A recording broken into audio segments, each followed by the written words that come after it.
Hello students, कैसे हैं आप सब? ठीक है, होप सब अच्छे होंगे। ठीक है, तो स्टार्ट करते हैं। अपन ने लास्ट टॉपिक पे कांस्टेंट मोशन स्टार्ट किया था और उससे रिलेटेड कुछ बातें की थी और न्यूमेरिकल्स किए थे। आज उसी पॉइंट को हम आगे बढ़ाते हैं और देखते हैं उसी में एक और तरह का नया मेथड जिसको बोलते हैं इफेक्टिव लेंथ मेथड। कौन सा method? Effective length method. Effective length method. Effective length method में क्या करते हैं इसकी पर मैं बात करूं तो एक ओवरव्यू में दे देता हूं, क्योंकि ज्यादा हमारे काम का है नहीं कि भाई मेथड में हम कैसे करते हैं, कैसे डिराइव होगा। पर एक आइडिया के लिए मैं आपको बता देता हूं किस तरीके से डिराइव करते हैं, ताकि हम जब प्रॉब्लम करें तो हमें इजी रहे। मान लीजिए कि ये कोई पुली है जिससे दो ऑब्जेक्ट ए और बी लटके हुए हैं। ये फिक्स पुली है, ठीक है। अब अगर इस फिक्स पुली की मैं बात करूं तो इस फिक्स पुली के पास जो वायर है, यहाँ पर क्या होने वाला है हमें ये पता है कि अगर सर ये ऑब्जेक्ट ए को अगर मैं नीचे खींचता हूं, ठीक है, तो ऑब्जेक्ट बी कहां जाने वाला है? ऊपर जाने वाला है। मान लेता हूं मैं कि ये जो पुली है, यहाँ पर पुली के ऊपर दो पॉइंट्स मान लिए मैंने। पुली के ऊपर दो पॉइंट्स मान लिए। कौन से पॉइंट्स है? जहां पर ये जो केबल है, जो स्ट्रिंग है, उसको टच कर रही है, ठीक है। तो यहां से लेकर इस ऑब्जेक्ट के एंड से लेकर इस एंड तक की जो लेंथ होगी, मान लीजिए वो एक्स ए है, और यहां से लेकर यहां तक की लेंथ कितनी है? एक्स बी है।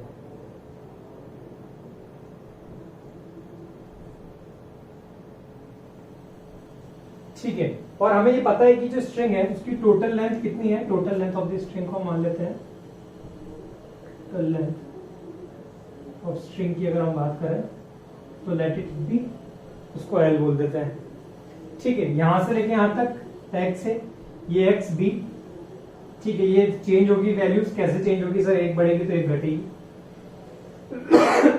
ठीक है। और ये है क्या सर? ये लेंथ का एक पार्ट है या स्ट्रिंग का एक पार्ट है। अगर मैं इस पार्ट की बात करूं, जो पार्ट स्ट्रिंग के ऊपर रहने वाला है, जो पार्ट स्ट्रिंग के ऊपर रहने वाला है, ये क्या चीज है? ये कांस्टेंट है।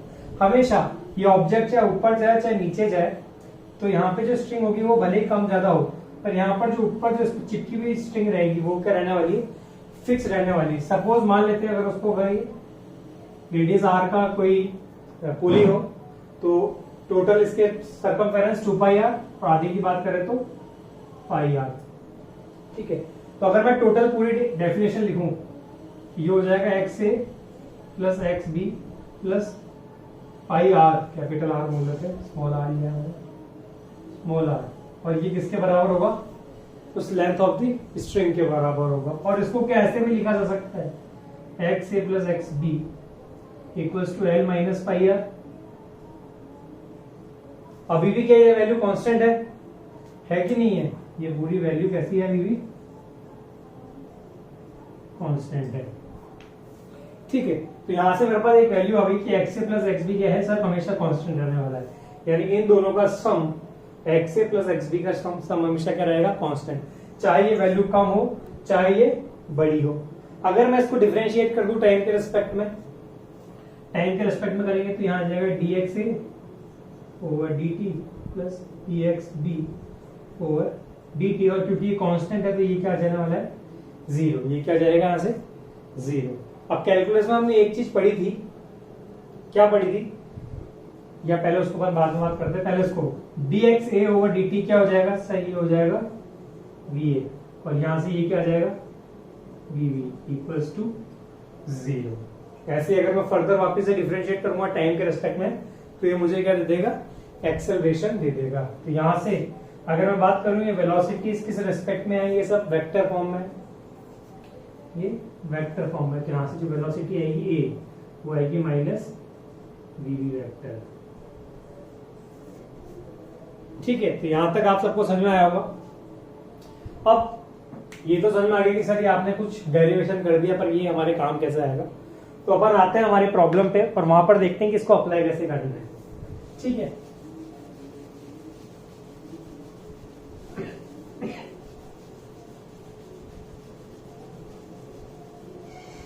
चलो तो देखते हैं कि किस तरीके से इसको अप्लाई करना है।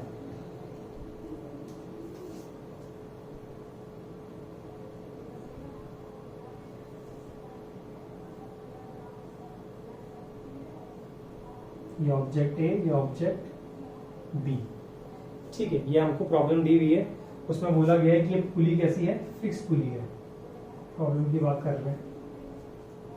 ठीक है, और मेरे से बोला गया है कि जो पुली ए है, सॉरी जो ऑब्जेक्ट ए है उसको हमने कहां पर, नीचे की तरफ खींचा है।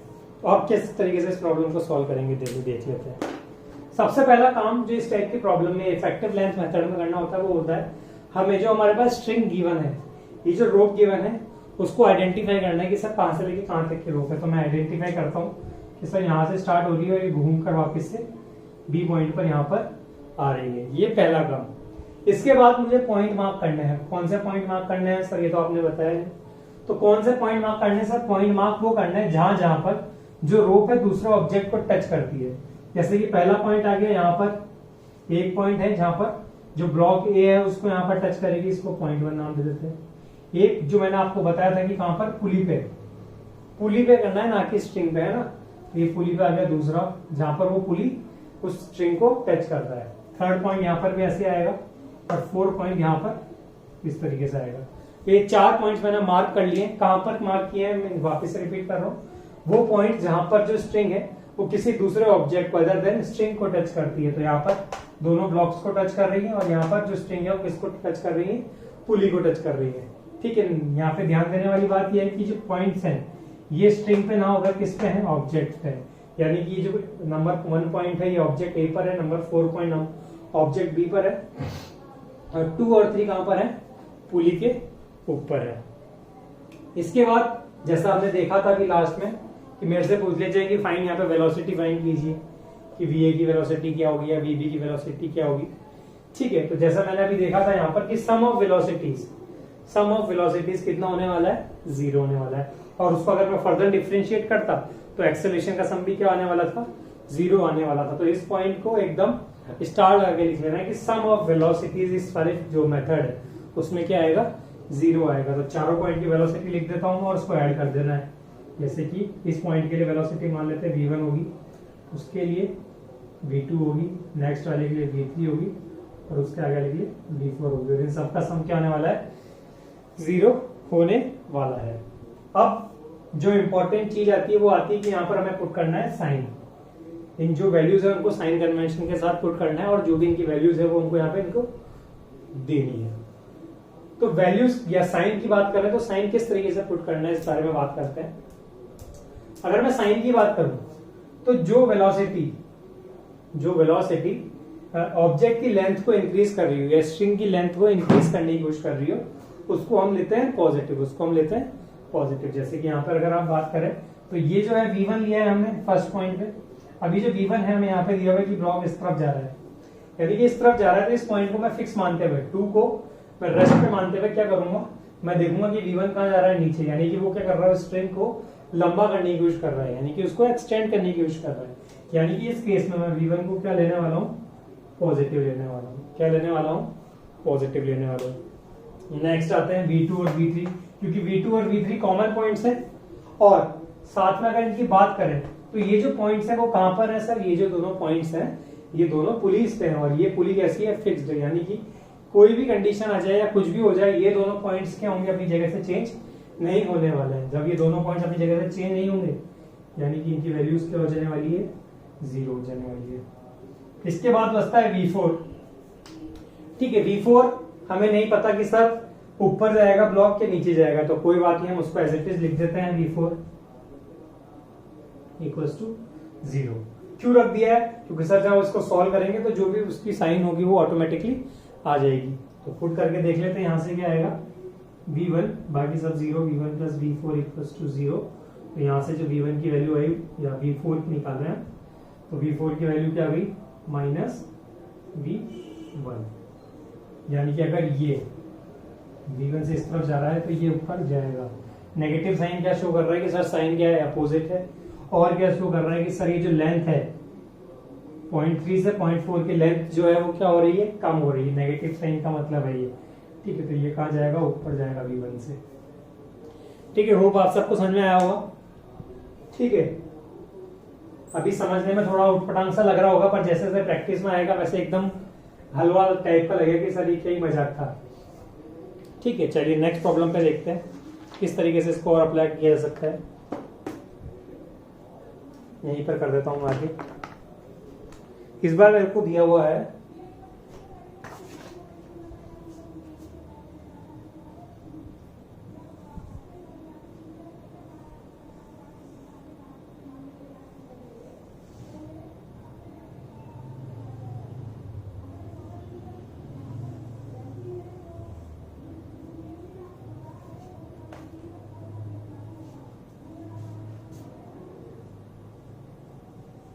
ऑब्जेक्ट ए, ऑब्जेक्ट बी, ये ऑब्जेक्ट सी, ये तीन ऑब्जेक्ट्स हैं मेरे पास। ठीक है, और मेरे को बोला गया है कि जो वीए है 2 मीटर पर सेकेंड से नीचे आ रहा है, VC is going up with 4 metre per second, 4 metre per second, और वी मुझे फाइंड करना है। ठीक है, तो स्क्रीन को पॉज करो और सॉल्व करने की कोशिश करो।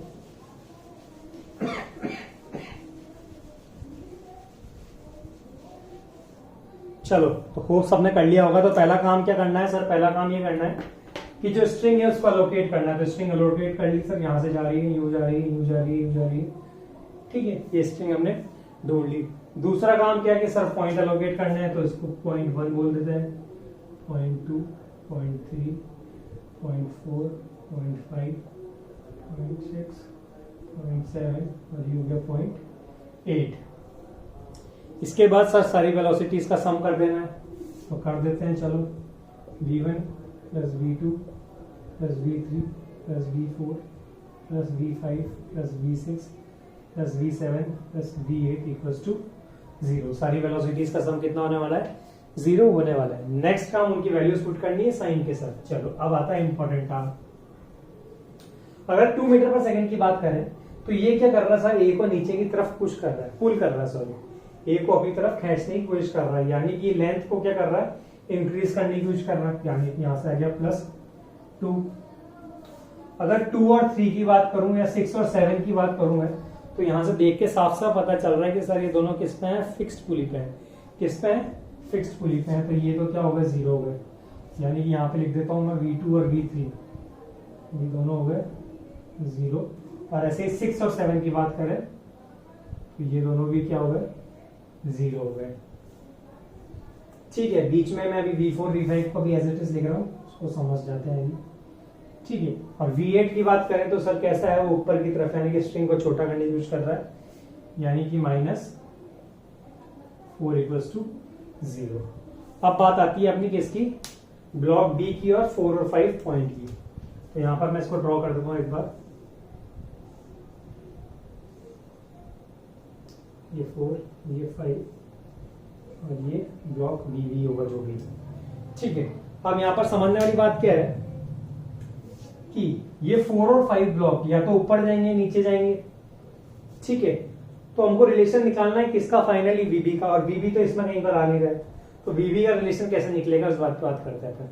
तो यहां पर अगर हम देखें कि अगर मैं इस ब्लॉक को या इस पुली को किसी डिस्टेंस x से ऊपर या नीचे ले जाता हूं, ये इसका सेंटर पॉइंट है, यहां से मैं इसको मान लीजिए यहां पर लिया है ऊपर, तो ये सेंटर पॉइंट शिफ्ट होकर यहां पर आ जाएगा, ये सेंटर पॉइंट शिफ्ट होकर ऊपर आ जाएगा। मान लीजिए कि कितनी डिस्टेंस आया? ये x डिस्टेंस ऊपर शिफ्ट हुआ। तो जितना ये फिक्स पुली अपनी डिस्टेंस से ऊपर जाएगा, उतना ही तो बी ब्लॉक भी क्या है? मान लीजिए बी ब्लॉक यहाँ पर है, तो ये भी तो क्या है? कुछ डिस्टेंस ऊपर आएगा। और वो डिस्टेंस कितनी होने वाली है? वो डिस्टेंस x होगी या नहीं होगी? और जितनी डिस्टेंस ये पुली गया है उतनी डिस्टेंस तो ये 4 और 5 पॉइंट भी जाएंगे, यानी कि ये 4 भी x डिस्टेंस ऊपर जाएगा और ये 5 भी x डिस्टेंस ऊपर जाएगा। यानी कि जिस वेलोसिटी से ये जो 0.4 है और जो 0.5 है ये ऊपर जाएंगे, उसी पॉइंट से क्या है? जो ब्लॉक बी है वो भी क्या है? ऊपर जाने वाला है। तो यहां से मैं ये बोल सकता हूं कि जो v4 होगा वो v5 के बराबर होगा, और ये दोनों किसके बराबर होंगे सर? ये दोनों vb के बराबर होंगे, क्योंकि जिस स्पीड से v5 ऊपर जाएगा उसी स्पीड से v4 भी ऊपर जाएगा, क्योंकि एक ही फिक्स पुली पे है। मान लीजिए कि पुली है इसके अराउंड और ये उसके 2 पॉइंट्स है। अब मैं इस पुली को ऊपर लेके जाऊंगा तो ये दोनों पॉइंट्स भी तो कहीं ऊपर जा रहे हैं, और उसी के साथ में अगर कोई थर्ड चीज नीचे से अगर मैंने हैंग कर दी तो भी तो ये भी तो ऊपर जाएगी ना। तो ये भी कहाँ जा रही है? ऊपर जा रही है, यानी कि v4 v5 के बराबर है, और ये दोनों किसके बराबर है? vb के बराबर है। तो यहां से क्या लिख सकता हूं मैं, +2 V4 और V5 की जगह क्या लिखा जा सकता है, VB। और VB मुझे पता नहीं है कि किस तरफ जाएगा, तो मैं उसको एज इट इज लिख देता हूं। तो यहां से आ गया VB प्लस VB माइनस 4 = 0। और अब सिंपली इसको सॉल्व कर लेंगे। तो जब इसको सॉल्व करेंगे तो यहाँ से कितना आने वाला है, ये 2VB आएगा और यहाँ से -2 है ना, तो VB आएगा यहाँ से +1 मीटर/सेकेंड। चेक कर लेना एक बार, प्लस आएगा माइनस, मेरे हिसाब से तो +1 आएगा। ठीक है, यानी कि +1 मीटर/सेकेंड², यानी कि VB किधर जाएगा सर, ये नीचे की तरफ जाएगा। यानी कि डिस्टेंस इंक्रीज करने की कोशिश करेगा, लेंथ इंक्रीज करने की कोशिश करेगा। तो होप आप सबको समझ में आया होगा। चलिए नेक्स्ट प्रॉब्लम पे चलते हैं।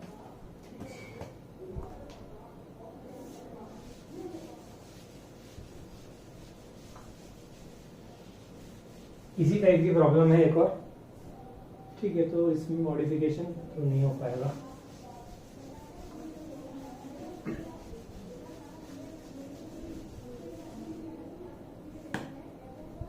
चलिए क्या दिया हुआ इस बार, एक पुली हो गई,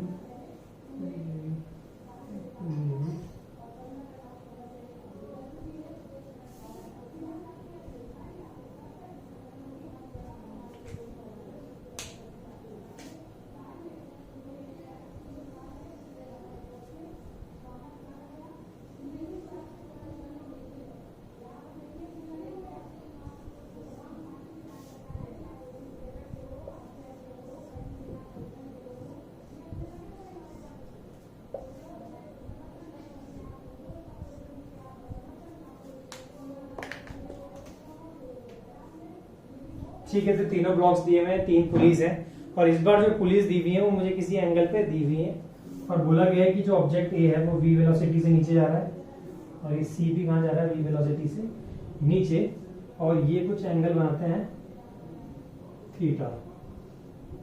ये जो पुली है कोई एंगल बनाती है इस बार कितना, थीटा। तो इस टाइप की प्रॉब्लम को कैसे सॉल्व करेंगे। ठीक है, तो जैसे हम पहले करते रहते हैं वैसे ही बात करते हैं। इस बार भी कुछ नया नहीं है, हम पहले भी इस टाइप की प्रॉब्लम को कर चुके हैं। चलिए, तो पहला काम सर स्ट्रिंग को अलोकेट किया हमने और उस पर मार्किंग स्टार्ट कर दी। 1 2 3 4 5 6 7 और ये 8।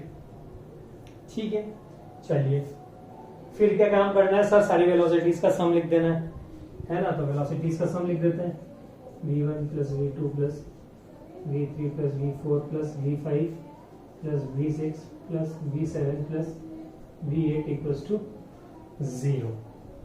ठीक है, अब वैल्यूज पुट कर देते हैं। ठीक है, तो v1 की बात करें और v8 की बात करें तो दोनों ही क्या कर रहे हैं, स्ट्रिंग को पुल करने की कोशिश कर रहे हैं। तो दोनों की वैल्यू क्या होने वाली है, पॉजिटिव होने वाली है। तो मैं यहाँ पे लिख देता हूँ +v, और v8 के लिए भी क्या लिख दिया मैंने यहाँ पे +v = 0। 2 3 और 6 और 7 की बात करें, क्योंकि ये फिक्स्ड पुलिस के पॉइंट्स हैं, तो इनकी वैल्यू क्या होने वाली है, 0। तो ये 0, ये 0। ठीक है, v4 v5 को छोड़ दिया जाएगा। ठीक है, तो v6 को भी 0 लिख दिया, v7 को 0 लिख दिया, और अब बचता है मेरे पास v4 और v5 + v = 0। ये वैल्यू हमारे पास आ गई। अब यहां पर आते हैं वापस डायग्राम पे। अगर मैं बात करूं इसकी इस पुली की, बीबी की, तो पहला वाला पुली क्या था कि एक किसी सिमेट्री में था। ठीक है, पर इस बार जो वायर है वो किसी एंगल पे है। तो हमने देखा था शुरू में जब हमने क्या बोलते हैं, ये टॉपिक स्टार्ट किया था मोशन अंडर कंस्ट्रेंट, तो हमने देखा था कि जब भी स्ट्रिंग किसी एंगल पे हो तो हम क्या करते हैं, जिस भी डायरेक्शन में ऑब्जेक्ट मूव कर रहा होता है, यहाँ पे अगर हम बात करें तो एक नॉर्मल से एग्जांपल है कि अगर हम इस तरीके से स्ट्रिंग लेके किसी चीज को ऊपर करें, तो ये जो रोप है या जो ये पुली है, किस डायरेक्शन में जाएगा सर, ये ऊपर की तरफ जाने की कोशिश करेगा। मान लेते हैं u वेलोसिटी से, किधर जाएगा, u से ऊपर। तो हमने देखा था कि सर जब ऑब्जेक्ट जिस डायरेक्शन में जा रहा है उसका कंपोनेंट ले लेते हैं along the direction of the string, along the direction of the string. तो वही यहाँ पर करना है, ऑब्जेक्ट जा रहा है ऊपर u स्पीड से, तो उसका कंपोनेंट ले लेंगे दोनों स्ट्रिंग की डायरेक्शन में। तो इधर थीटा से जा रहा है तो क्या आ जाएगा सर, यहाँ पर u cos थीटा, और यहाँ पर भी क्या आ जाएगा, u cos थीटा। ठीक है, ऐसा पहले भी करते हैं, वहां कुछ नया नहीं है, और यही वैल्यूज हम कहाँ पुट कर देंगे V4 और V5 की जगह पर। तो यहां से आएगा 2V प्लस, ठीक है, ये कहां जा रहे हैं, ऊपर की तरफ, किधर जा रहे हैं, ऊपर की तरफ। तो दोनों क्या करेंगे, स्ट्रिंग की लेंथ को कम करने की कोशिश करेंगे, तो माइनस, दोनों को एक साथ लिख देता हूं मैं, 2U cos theta equals to 0। तो यहां से हमको U की वैल्यू निकालनी है, तो U आ जाएगा, U कितना आएगा मेरे पास, V अपॉन cos थीटा आएगा शायद। ठीक है, तो ये हमारे पास क्या गया, फाइनल आंसर आ गया। माइनस लगाना भूल गया मैं बोलते बोलते भी। ठीक है, तो ये इधर से पॉजिटिव हो जाएगा और 2 से 2 कैंसिल आउट हो गए, U आ जाएगा V cos थीटा। तो होप आप सबको समझ में आया होगा। नेक्स्ट देखते हैं,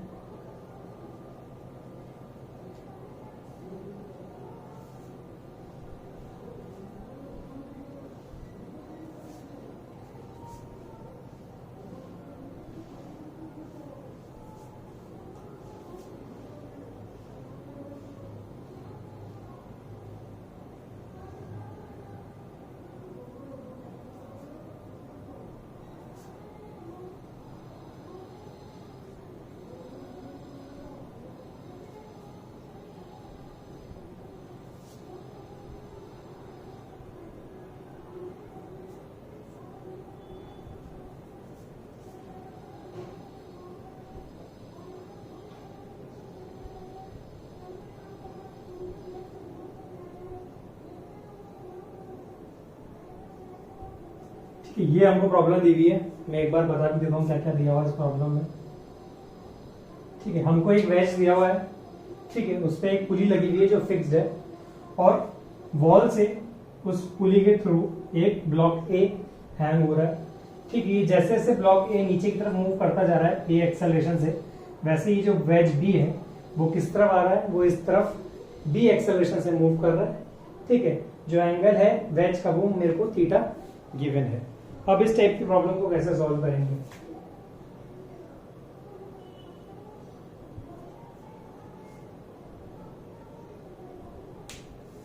तो स्क्रीन पॉज करो और सॉल्व करने की कोशिश करो।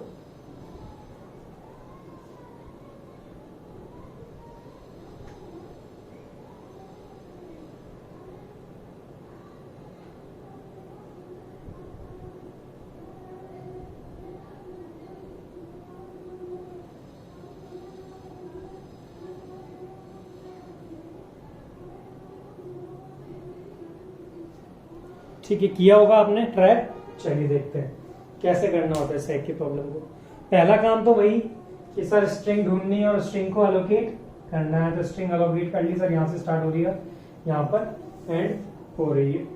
ठीक है, पॉइंट मार्क कर लेते हैं इसको, .1, .2, .3 और ये .4, ये 4 पॉइंट्स है हमारे पास।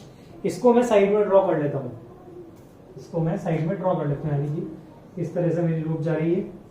ठीक है, यहाँ पर मेरे पास एक पुली है, इस तरीके से यहाँ पे घूम रहा है और फिर ये जा रहा है मेरे पास, और यहाँ पर एंड पे जो एक्सेलरेशन है वो ए नीचे की तरफ लग रहा है, जाते निकल गई इसमें से।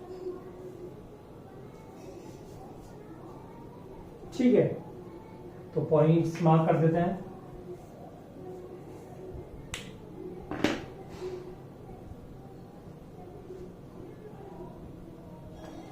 देखो, ये तो .1 है हमारे पास, यहाँ पर .2 था, यहाँ पर .3 था, और ये हमारे पास .4 था। ठीक है, अब यहाँ पर जो ध्यान देने वाली बात है वो है एक्सेलरेशन की, एक्सेलरेशन किस किस ऑब्जेक्ट पे कौन कौन सा होगा। ठीक है, तो अगर देखा जाए तो ये जो पुली है वो किस पे फिक्स्ड है सर, सर वो वेज पे फिक्स्ड है। तो वेज की जो पॉइंट होंगे, अब ये इस वेलोसिटी से मूव करेंगे तो इसके पास जो वेलोसिटी होगी वो कौन सी होगी सर, बी होगी।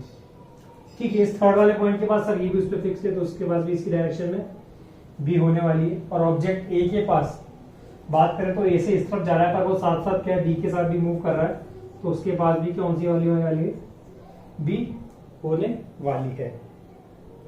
ठीक है, अब अब वही काम जो हम करते हुए आए थे कि एक्सेलरेशन का सम लिख देना है हमको, तो चारों पॉइंट्स के लिए हम लिख देते हैं a1 plus a2 plus a3 plus a4 equals to 0। चारों एक्सेलरेशंस 0। वापस से ध्यान देना है कि कौन सा पॉइंट किधर मूव कर रहा है, और अगर लेंथ इंक्रीज कर रहा है तो पॉजिटिव और नहीं कर रहा है तो 0। तो पहले पॉइंट की बात करते हैं a1, क्योंकि वो फिक्स्ड है तो वो हो गया 0। a2 की बात करते हैं इस वाले पॉइंट की, तो वो क्या कर रहा है, उसको छोटा करने की कोशिश कर रहा है, ठीक है, किससे, -b से। a3 की बात करते हैं, हमें ध्यान है, ठीक है, तो जो a2 पॉइंट था उस पर तो कितनी हो गई -b।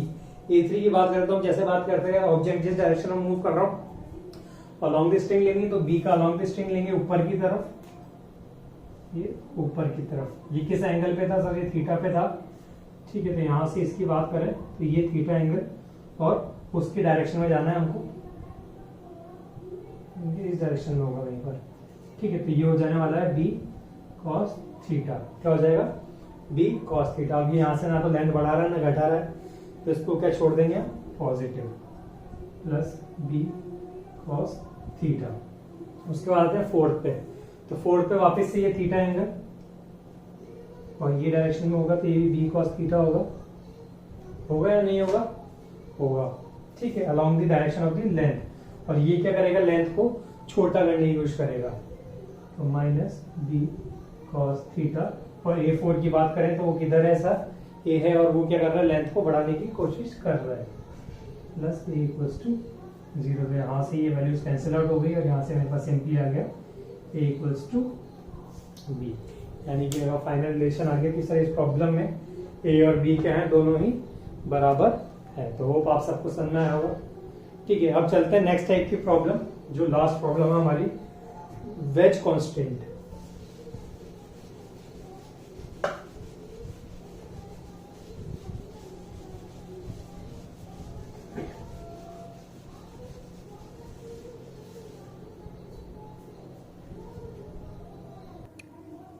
चलिए तो वेज कांस्टेंट पर आते हैं।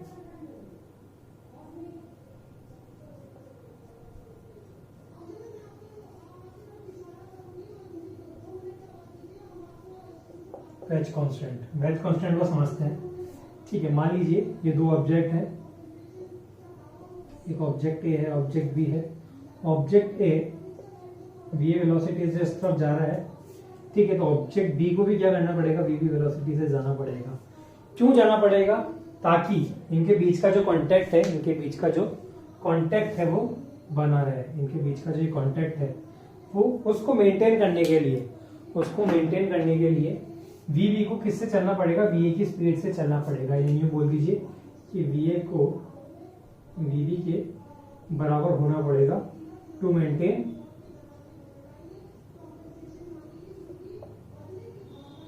कांटेक्ट, ठीक है। अगर एक ज्यादा होगा एक कम होगा, मान लीजिए ये ज्यादा हो, क्योंकि अभी कंस्ट्रेंट मोशन है तो वी से ज्यादा हो नहीं सकता, क्योंकि इससे आगे निकलने का रास्ता नहीं है, एक ही रास्ता है, उसमें से जिस स्पीड से वी जाएगा उसी से वी जा सकता है, ठीक है। पहली कंडीशन तो ये कि वी ज्यादा तेज चल नहीं सकता, क्यों, क्योंकि आगे वी ने रास्ता रोक रखा है। दूसरा वी स्लो चल सकता है, पर कंडीशन ये है तब कि वी को भी कैसे चलना पड़ेगा, स्लो चलना पड़ेगा, तब कांटेक्ट बना रहेगा। क्यों, क्योंकि अगर ये स्लो चला और ये तेज चलेगा तो इन दोनों के बीच का कांटेक्ट टूट जाएगा, जो कि नहीं होना चाहिए। इनको बीच में क्या है, कांटेक्ट बनाकर चलना है। इसी कंडीशन में अगर हम क्या करें, ये ऑब्जेक्ट ए है, ऑब्जेक्ट बी है, इस बार ऑब्जेक्ट किसी एंगल थीटा पे इस डायरेक्शन में वेलोसिटी अप्लाई कर देता है, ठीक है, वी की डायरेक्शन की वी, ठीक है। अब क्योंकि उसको क्या करना है, कांटेक्ट मेंटेन करना है, तो जो कांटेक्ट की डायरेक्शन है, यानी कांटेक्ट इस तरह इस डायरेक्शन में हो रहा है, तो उस डायरेक्शन की स्पीड को क्या करना पड़ेगा, बराबर करना पड़ेगा। तो हम क्या कर लेंगे, कंपोनेंट ले लेंगे। तो यहाँ पर एक कंपोनेंट तो ये होगा, एक कंपोनेंट ये होगा, तो ये कंपोनेंट क्या होगा, बी ए कॉस थीटा, और ये हो जाएगा बी ए साइन थीटा। और जैसे कि मैंने बोला कि बी ए कॉस थीटा बराबर किसके होगा, वी के होगा। क्यों होगा, क्योंकि हमें क्या करना है, कांटेक्ट मेंटेन करके चलना है। अगर ये वेलोसिटी कम या ज्यादा होगी तो ये कांटेक्ट मेंटेन नहीं हो पाएगा और हमारा कांस्टेंट की जो इक्वेशन है, जो रिलेशन है, वो इनवैलिड हो जाएगा। सिंपल अगर शब्दों में बोलूं तो हमें क्या करना है, वेज कांस्टेंट में कि जो भी कांटेक्ट सरफेस है उसके परपेंडिकुलर, उसके पैरेलल जो भी वेलोसिटीज है, ये वी मान लीजिए, ये वी मान लीजिए, इनको क्या होना पड़ेगा, बराबर होना पड़ेगा। यानी कि ये वो परपेंडिकुलर सरफेस है या कांटेक्ट एरिया है जिसके परपेंडिकुलर की जो भी स्पीड होंगी उन दोनों को क्या है, बराबर होना पड़ेगा। तब हमारा क्या है, कांस्टेंट की जो भी इक्वेशंस है वो सब ट्रूथफुल हो पाएंगी। ठीक है, चलिए तो इस पर प्रॉब्लम करके देखते हैं।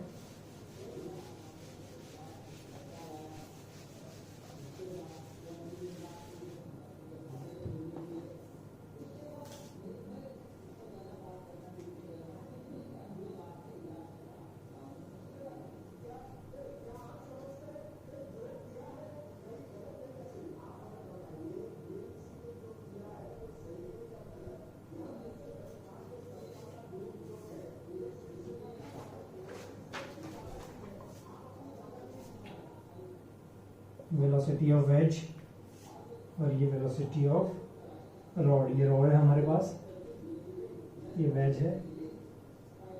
ठीक है, ये जो वेज है ये कंस्ट्रेंट है, यानी कि यहाँ पर अगर हम देख पा रहे हो तो जो रॉड है वो केवल ऊपर और नीचे ही मूव कर सकती है और कोई इसके बाद डायरेक्शन नहीं है, और ये जो वेज है वो केवल इसी डायरेक्शन में मूव कर सकती है। मेरे से पूछा गया है फाइंड रिलेशन बिटवीन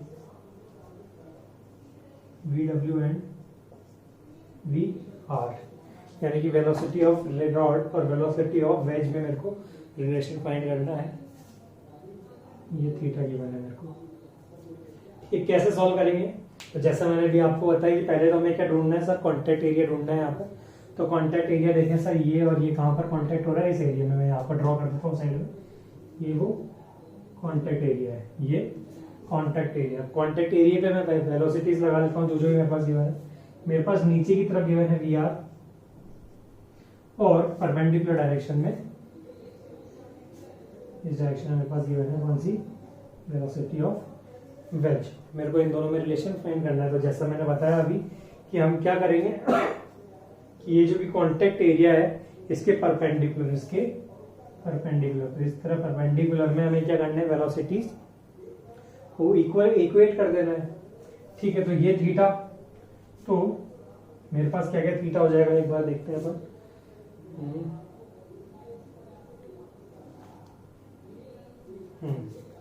तो ये आगे जाएगा एक्सट्रीम, ये थीटा, ये 90 माइनस थीटा और ये थीटा, ये थीटा एंगल ये होता है। ठीक है, ये थीटा एंगल गिवन था तो उसकी वजह से वैल्यू 90 माइनस थीटा और थीटा हो जाएगी। ठीक है, तो इसका इसके अलावा निकालेंगे अपन, तो यहाँ से आ जाएगा V W cos 90 minus theta, और इसकी वजह से भी यहाँ पे निकालेंगे तो आएगा वी आर कॉस थीटा, और इन दोनों को क्या है, इक्वल होना चाहिए, जैसे अभी हमने कंडीशन की बात करी। तो यहाँ से आ जाएगा V W cos 90 minus theta को डायरेक्ट साइन थीटा लिख सकते हैं, और ये वी आर कॉस थीटा। फिर रिलेशन निकालना है तो वी आर का निकाल देते हैं, V R equals to V W tan theta. ये हमारे पास क्या आ गया, रिलेशन निकल के आ गया हमसे। वी डब्ल्यू और वी आर में रिलेशन पूछा था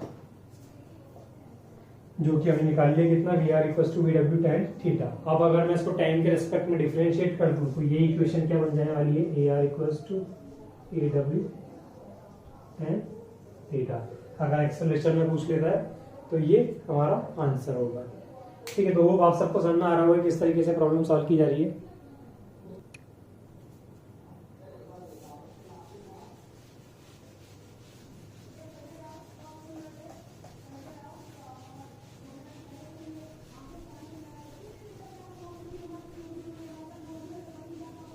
चलिए नेक्स्ट देखते हैं।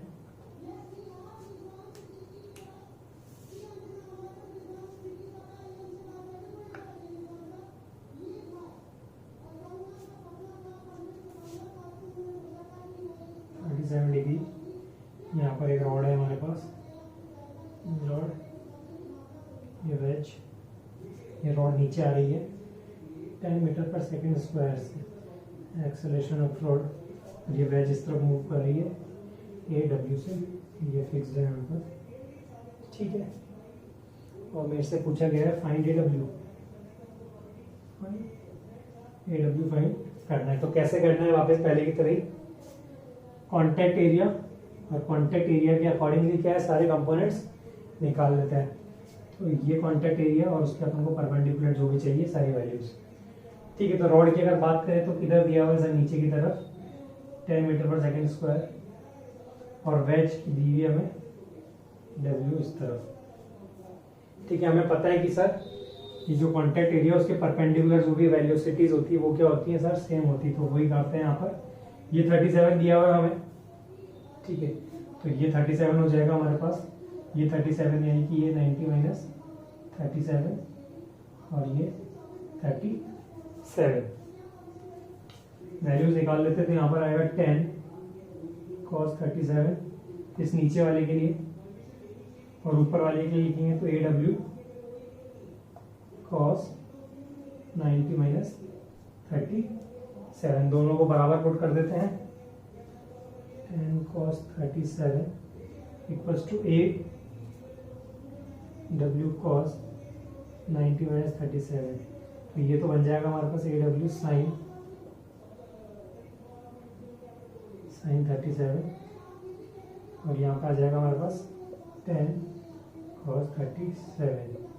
ए डब्ल्यू की वैल्यू निकालनी है, ए डब्ल्यू इक्वल्स टू 10, ये तरह आ जाएगा, ये जाएगा cot 37 वाले ट्राइंगल की बात कर लेते हैं, ये 37, ठीक है। तो ये 53 हो गया, ये 5, ये 3, ये 4, तो cot 37 की अगर बात करें तो 4/3, तो ये 10 to 4/3 that is 40/3 metre per second square, ठीक है। तो हमारे पास आंसर आ गया, लास्ट में निकल के ए डब्ल्यू की वैल्यू कितनी आ गई है, 40/3 मीटर पर सेकेंड स्क्वायर।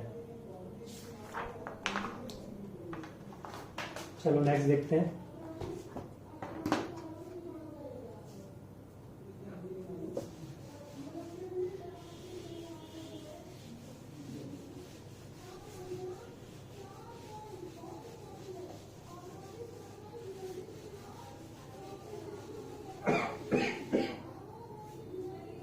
इस बार 2 प्रॉब्लम से एक साथ लिख देता हूं मैं, फिर हम सॉल्व करते रहेंगे इनको।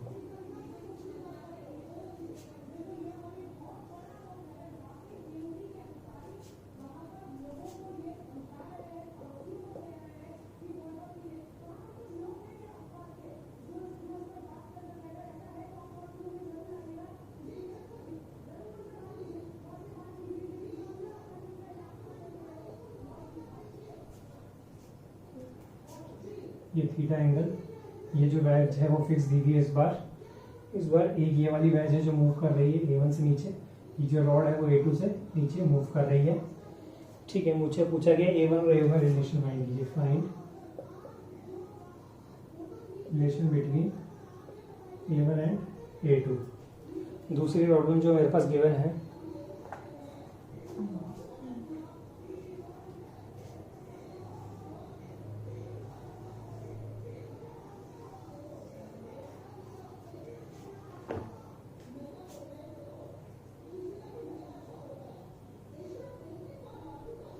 यहाँ रेडियस के 3 आइडेंटिकल सर्कल्स दिए हैं, ये इधर A1 से मूव कर रहा है, ये इधर A1 से मूव कर रहा है, और ये नीचे A2 से मूव कर रहा है, इनके बीच का एंगल 60 डिग्री है। मेरे को बोला गया है 3 identical cylinders, 3 identical cylinders released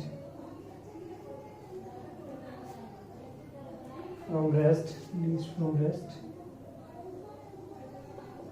find relation between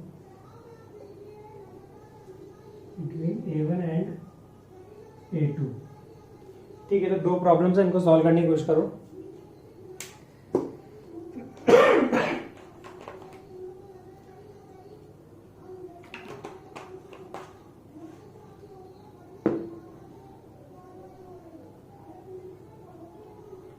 चलो पहले पे आते हैं अपन। चीज एक ही चीज पे ध्यान देना है कि कॉन्टैक्ट एरिया कौन सा है, क्योंकि ये फिक्स्ड है, ये मूव नहीं करेगा। ठीक है, तो ये A1 वाला ब्लॉक इस तरह मूव करेगा और ये रॉड नीचे की तरफ मूव करेगी, यानी कि ये इस तरफ आगे बढ़ता जाएगा और इधर नीचे। जो कॉन्टैक्ट एरिया है वो कौन सा है, ये वाला है, ये कॉन्टैक्ट एरिया है और उसके परपेंडिकुलर बात करनी है। तो जो A2 है वो तो ऑलरेडी इसी डायरेक्शन में है और A1 किसी इस डायरेक्शन में है। थीटा एंगल है, ठीक है, तो ये थीटा होगा तो ये कितना हो जाने वाला है 90 माइनस थीटा एंगल। ये थीटा होगा क्योंकि यहाँ से अगर बात करें तो थीटा, ये होगा 90 माइनस थीटा। तो यहाँ पर कौन सा आ जाने वाला है A1 cos 90 माइनस थीटा, यानी कि ये साइन थीटा, इन दोनों को बराबर कर देता है A1 sine theta equals to A2। तो ये हमारे पास रिलेशन आ गया सिंपल, ज़्यादा कुछ नहीं करना पड़ा इसमें, हमारे पास डायरेक्ट रिलेशन आ गया। इस वाली प्रॉब्लम पे आते हैं। इस पर भी क्या करना है सर, कॉन्टैक्ट एरिया ढूंढना है। तो सर ये वाली और इसमें A1 और A2 में निकालना, कोई भी ले लेते हैं एक, इन दोनों को सॉल्व करेंगे तो A1 A1 में रहेगा, कोई मतलब नहीं है, हमें A1 और A2 में निकालना है। तो ये A1 से मूव कर रहा है, A2 से मूव कर रहा है, चाहे तो ये ले लीजिए दोनों। इन दोनों की बात करें तो ये कॉन्टैक्ट एरिया है, यहाँ पर ये कॉन्टैक्ट एरिया, यानी कि इस तरह कॉन्टैक्ट एरिया, और ये हमारा परपेंडिकुलर होने वाला है। परपेंडिकुलर की अगर हम बात करें तो ये क्या है सर, रेडियस है। ठीक है, इस पॉइंट से अगर हम देखें तो A1 इस तरफ जा रहा है और A2 कहाँ आ रहा है सर, नीचे आ रहा है। ठीक है, एंगल्स की बात करें, इक्विलेटरल ट्रायंगल है 60 डिग्री का। ठीक है, तो ये कितना हो जाने वाला है सर, ये 60 हो जाएगा और ये 30 हो जाएगा। कैसे होगा देख लेना, ये इस तरह का ट्रायंगल बना हुआ है। ठीक है, तो ये 60, तो ये 60 हो जाएगा। ठीक है, वापिस से क्या काम करना है सर, इसके अलाउंग वेलोसिटीज एक्सेलरेशन को इक्वल पुट कर देना है। तो पुट कर देते हैं, इसका आएगा A1 cos, यहाँ पर लिख रहा हूँ मैं डायरेक्ट A1 cos 60, और इसका आएगा A2 cos 30 डिग्री, दोनों को इक्वेट कर देंगे। ठीक है, तो वैल्यूज पुट कर देना, मैं डायरेक्ट कर देता हूँ। A1 अपॉन A2 यहाँ से आ जाएगा हमारे पास √3, A1 अपॉन A2 यहाँ से आएगा हमारे पास इक्वल्स टू √3। तो ये कुछ बेसिक प्रॉब्लम्स थी कंस्ट्रेंट मोशन से रिलेटेड। ठीक है, जो हमारा यहाँ पे टॉपिक खत्म हो गया है। अब नेक्स्ट क्लास पे अपन जो NLM है या फोर्स है उसको स्टार्ट करेंगे। तो जहाँ तक जो भी प्रॉब्लम्स हो, जो भी डाउट पेंडिंग बचे हो उसको क्लियर कर लेना। Hope, thank you.